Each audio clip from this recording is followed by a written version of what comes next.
આવો આવો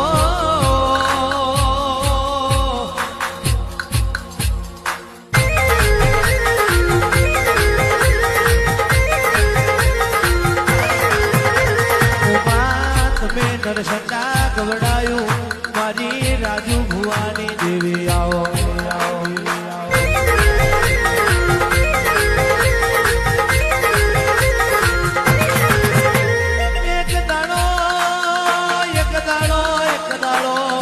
ઘોઘરના કડીએ આવ્યો હોય